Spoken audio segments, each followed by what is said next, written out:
जिसे बालूहटा कहा जाता था। वहाँ विशाल पाकड़ का एक पेड़ था। उस पेड़ पर चील रहती थी। पेड़ के नीचे एक खोखर था जिसमें सियारन रहती थी। चील और सियारन में गहरी दोस्ती थी। एक बार दोनों ने मिलकर कुछ स्त्रियों को जीतिया व्रत करते हुए देखा।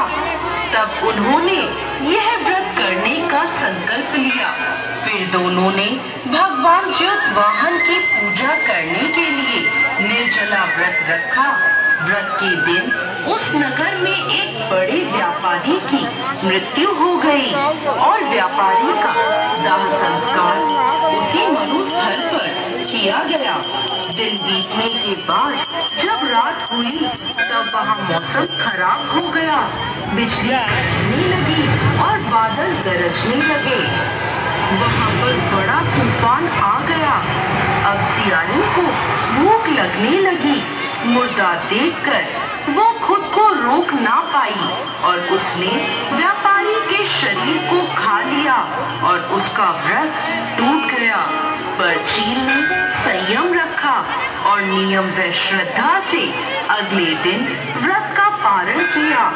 फिर अगले जन्म में दोनों सहेलियों ने ब्राह्मण के परिवार में 2 पुत्रियों के रूप में जन्म लिया। चील बड़ी बहन बनी और उसका नाम शीलावती रखा गया। शीलावती की शादी बुद्धिसेन के साथ हुई। सियारन छोटी बहन के रूप में जन्मी और उसका नाम कपूरावती रखा गया।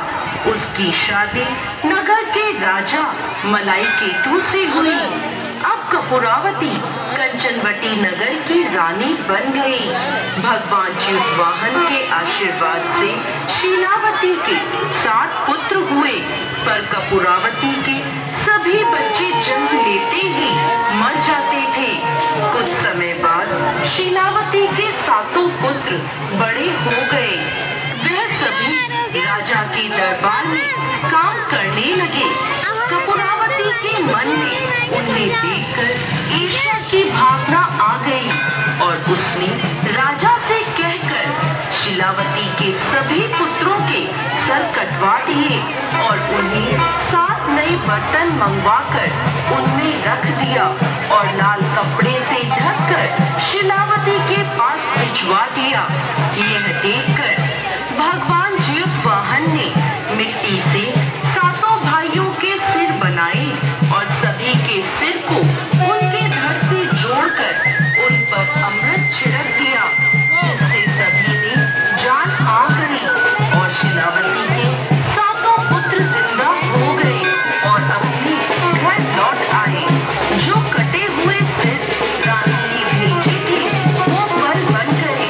दूसरी ओर रानी कपूरावती शीलावती के घर से पुत्रों की मृत्यु का समाचार सुनने के लिए व्याकुल थी। जब बहुत देर तक कोई समाचार नहीं आया तो कपूरावती स्वयं ही बड़ी बहन के घर चली गई। वहाँ सबको जिंदा और खुश देखकर वो बेहोश हो गई। जब उसे होश आया तो अपनी बहन को उसने सारी बात बता दी। उसे अपनी गलती का पछतावा हो रहा था।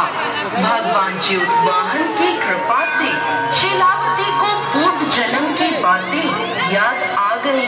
वो कपूरावती को लेकर उसी पाकड़ के पेड़ के पास गई और उसे सारी बात बताई। यह सुनकर कपूरावती उसी समय मृत्यु को प्राप्त हुई। जब राजा को यह खबर मिली तो उसने उसी जगह पर पाकड़ के पेड़ के नीचे कपूरावती का दाह संस्कार कर दिया।